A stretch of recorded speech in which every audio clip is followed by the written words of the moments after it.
Bonjour cher ami, bienvenue sur Pause, ce temps de méditation autour de la parole de Dieu que nous prenons tous les matins depuis déjà plusieurs jours, voire plusieurs semaines. Et aujourd'hui, le sujet que je veux aborder avec toi est la suivante, c'est que Dieu nous porte et nous ramène vers lui. Il a toujours voulu avoir une relation avec nous, avec ses enfants. Et le titre de mon message, justement, c'est celle-là. Je vous ai fait venir vers moi. Et ce titre est tiré du texte dans Exode chapitre 19, verset 4. Je vais lire avec vous. Exode chapitre 19, verset 4. Il dit, « Vous avez vu ce que j'ai fait à l'Égypte et la façon dont je vous ai porté sur des ailes d'aigle et amené vers moi. » Je vous ai porté sur les ailes d'aigle et je vous ai fait venir jusqu'à moi. Le contexte ici est tel que le Seigneur a fait sortir le peuple de Dieu de l'Égypte et ils viennent au mont Sinaï, et c'est là que Dieu va parler aussi à Moïse en disant « Dis à mon peuple » en disant ces paroles, « Je vous ai fait venir vers moi. » Et on voit justement que depuis la création, Dieu a toujours voulu avoir une relation, a toujours voulu parler avec ses enfants. Dieu est un Dieu de relation. Dieu est un Dieu où il veut avoir un temps avec ses enfants, un temps, un cœur à cœur, un temps intime, une intimité, une relation avec ses enfants. Il désire parler avec ses enfants. Et quand Moïse parle justement avec le Père, quand Moïse parle avec Dieu, quand Moïse, la fois, il va voir le buisson ardent dans le désert, où il va rencontrer quelque part une foi tellement particulière avec le Père, cette rencontre va l'impacter d'une telle manière qu'il ne va plus vouloir revenir en Égypte, dans le palais royal, et revenir à la manière de vie qu'il avait avant. Et justement, ce temps de crise, cette crise que nous vivons aujourd'hui, doit être l'occasion aussi de revenir, de rencontrer, d'avoir ce cœur à cœur, d'avoir ce moment intime avec le Père, que le Seigneur lui-même nous a fait venir vers lui, qu'on puisse prendre ce temps et se laisser impacter avec lui pour ne plus revenir à nos vieilles habitudes que nous avions avant le temps de crise.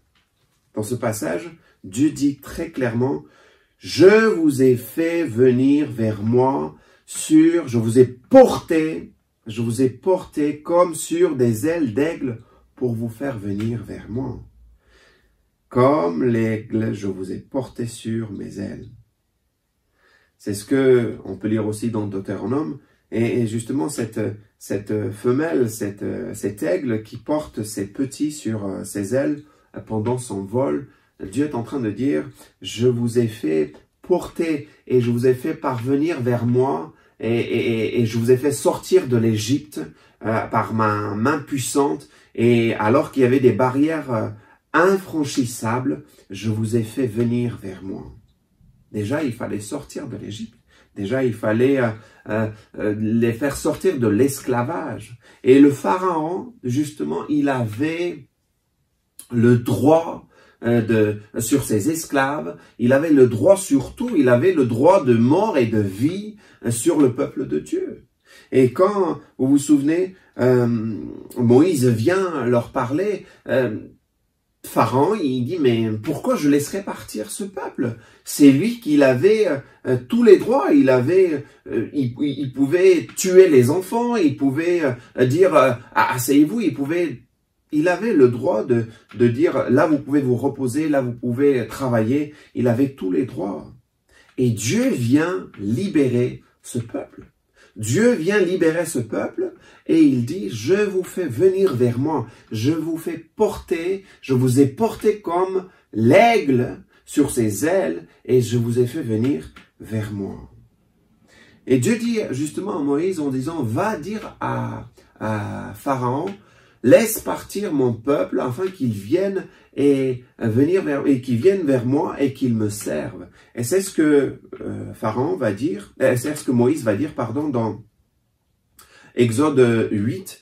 Et puis, Pharaon va répondre, il va dire, le roi, Exode 5, verset 4 et verset 9, il va dire ces paroles en disant, mais ok, tu me dis de laisser partir le peuple, mais ce peuple m'appartient, ce peuple, qui est ton Dieu?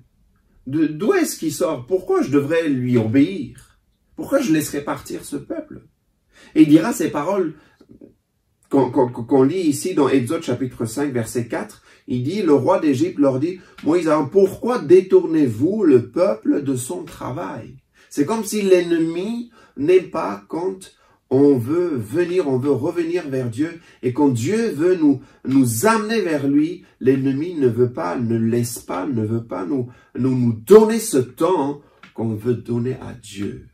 Et au verset 9, il dira encore cette parole, Exode chapitre 5, verset 9, il dira, « Écrasez-les de travaux, qu'ils aient de quoi s'occuper, et ils ne prêteront plus attention à des paroles mensongères. » C'est comme si, encore une fois, l'ennemi qui est imagé ici, qui est illustré par Pharaon, l'ennemi ne veut pas que on puisse donner ce temps particulier à Dieu. Et ce temps de crise nous est donné comme un temps particulier pour qu'on puisse s'arrêter et écouter, regarder ce que Dieu a à nous dire. L'ennemi veut remplir la vie des gens de toutes sortes d'occupations, toutes sortes de préoccupations, pour que les personnes puissent être comme pris dans l'esclavage, pris dans tous ces murs, même confinés, à travailler, à faire, à produire, à faire, alors que Dieu dit, je vous ai fait venir vers moi et je veux vous parler. Et aujourd'hui, ça peut être même la peur de dire, mais qu'est-ce qu'on va devenir? L'ennemi va essayer cette peur comme une arme, l'ennemi va essayer aussi l'angoisse comme une arme, l'ennemi va essayer aussi toutes sortes de divertissements pour qu'on détourne nos yeux de Dieu et qu'on soit, comme il dit Pharaon, qu'on soit écrasé par les travaux, par les occupations, par les préoccupations. Comme ça, on ne se pose pas de questions. Mais qu'est-ce que Dieu est en train de faire? Mais qu'est-ce que Dieu est en train de nous parler? Qu'est-ce qu'il est en train de nous dire dans ces moments précis? Parce que ce temps est particulier. Le monde entier est comme mis en arrêt et un temps de pause nous est donné. Et il est plus facile justement de contrôler la vie d'une personne quand la personne est prise de peur, de panique. Et dans ces moments, la personne peut chercher des petits sauveurs. Et c'est possible aussi qu'on trouve des sauveurs, des petits sauveurs, j'appelle ça, dans ces situations-là, parce que quelqu'un peut très vite se montrer comme allez, je peux te donner la solution, c'est ça qu'il faut faire, fais ça 10 fois, fais ça 20 fois, ou fais ça ceci, comme ça, et tu vas être mieux, tu vas être bien. Alors que Dieu veut justement prendre ce temps avec toi, avec moi, pour nous parler. Cette occupation humaine, cette préoccupation, toute la journée, le divertissement qu'on peut avoir aussi, mais Dieu veut être avec toi. Dieu veut prendre un temps avec toi. Dieu veut prendre un temps avec nous. C'est son désir de passer du temps, de parler, d'être, et pas de faire, mais d'être avec nous. Il nous a fait venir vers lui. Dieu a donné son Fils. Et Jésus nous a libérés de l'esclavage du péché. Oui. Et il veut attirer notre attention à ce qu'on soit justement dans l'écoute. Dans l'écoute vers notre Seigneur, dans lui donner du temps. Et je voudrais te proposer ce petit acrostiche de ce mot « écoute » avant de terminer. Écoute. E comme examen. Laisse-toi examiner par Dieu, par le Créateur. Laisse-toi examiner. C'est comme le roi David dira dans les psaumes, examine mon cœur, regarde s'il y a quelque chose qui ne va pas. examine ou éprouve-moi et regarde si je suis sur une mauvaise voie et ramène-moi sur la voie de l'éternité.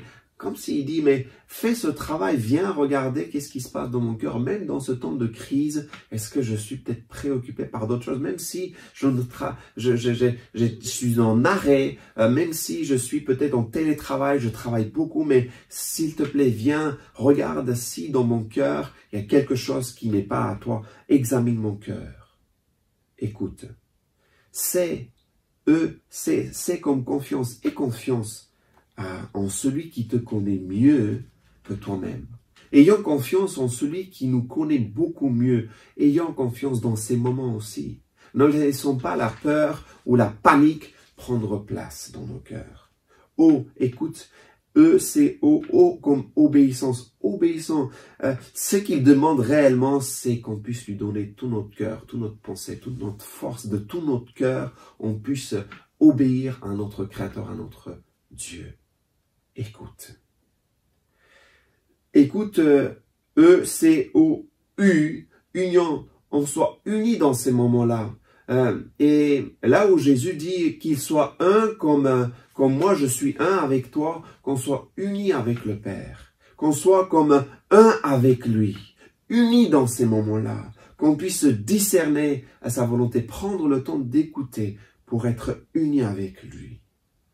Écoute, t'es comme temps, justement ce temps est particulier, ce temps est différent des autres temps.